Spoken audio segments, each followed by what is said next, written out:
Épisode 9, le jugement des ancêtres, le grimoire du sang. Noir, le ciel avait cessé de bouger. Le temps lui-même semblait suspendu. Le fleuve, rouge et immobile, reflétait une lumière qu'aucune étoile n'émettait. Imani marchait dans le silence absolu. Ses pas soulevaient des volutes de cendres dorées. Elle suivait le chemin des tambours, ces battements souterrains qu'elle entendait à travers la terre, comme le pouls d'un monde enfoui. Chaque pas la rapprochait d'un souffle ancien, d'une colère retenue. Autour d'elle, des visages flottaient dans la brume, les anciens, les rois déchus, les mères mortes jeunes, les guerriers sans tombe. Tous la regardaient, tous attendaient. Elle s'arrêta au bord d'un gouffre. Une crevasse immense s'ouvrait sous ses pieds, respirant comme une bouche. Un vent glacé monta du fond, accompagné d'une voix. « Tu as brisé le pacte du silence, Imani ?» La terre trembla. Le sol se fendit et un escalier de pierre apparut, descendant dans les entrailles du monde. Imani s'y engagea, les mains sur le grimoire. Chaque marche résonnait comme un tambour funèbre. L'air se faisait plus lourd, saturé d'encens et de poussière d'os. En bas, une immense caverne s'étendait. Au centre, un trône sculpté dans la roche, entouré de 7 torches noires, dont les flammes étaient inversées des flammes qui absorbaient la lumière. Et sur ce trône, assis dans un calme terrifiant, un vieil homme à la peau d'ébène, couvert de scarifications anciennes, le premier ancêtre. Autour de lui, des milliers d'ombres, agenouillées, chantant sans bouche, leur voix formant un seul murmure. Le sang appelle le sang. Le sel garde le souvenir. Imani tomba à genoux, mais les chaînes invisibles se refermèrent sur ses poignets. Le grimoire s'ouvrit seul, projetant une lumière rouge sur les parois de la caverne. Et sur la pierre, des mots apparurent, écrits en feu.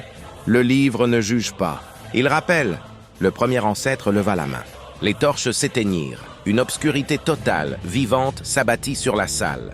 Et dans ce noir, Imani sentit des mains, des doigts, des souffles, des voix. Nous sommes tes pères, tes mères, tes enfants à venir. Tu as réveillé ce que le monde avait choisi d'oublier. Une lumière blanche apparut devant elle, l'enfant aux yeux sans pupilles. Il flottait, calme, sa peau dorée d'une aura surnaturelle. « Ils veulent ton souvenir, dit-il.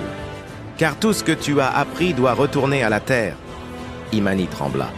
Des visages surgirent autour d'elle, murmurant ses fautes, ses sacrifices, ses mensonges.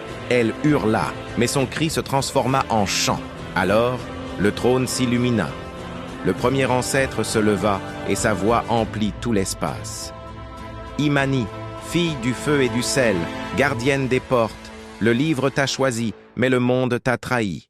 Maintenant, c'est à toi de trancher. » Les chaînes se brisèrent. Le grimoire s'enflamma. Les flammes rouges devinrent dorées, puis blanches. Les ancêtres reculèrent, éblouis. Imani se leva lentement. Sa peau brûlait, mais elle ne souffrait pas. Elle était feu et chair, lumière et ombre. « Je ne détruirai pas le monde, dit-elle d'une voix grave. Je le rendrai à ceux qui l'ont bâti. » Un silence cosmique tomba, puis un battement, puis 1000. Les tambours reprirent, mais cette fois, ils battaient en elle. La caverne se mit à tourner. Les esprits s'évaporèrent dans la lumière. Et dans ce tourbillon, Imani vit le premier ancêtre fondre en poussière d'or. Sur le trône ne restait qu'un seul objet, le grimoire, fermé mais vivant. Sur la couverture, une nouvelle phrase s'était gravée « Les ancêtres ne dorment pas.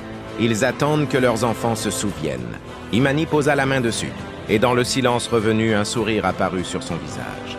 Un sourire de paix ou peut-être de menace. C'est Samael Monsant, 2025 tout droit réservé.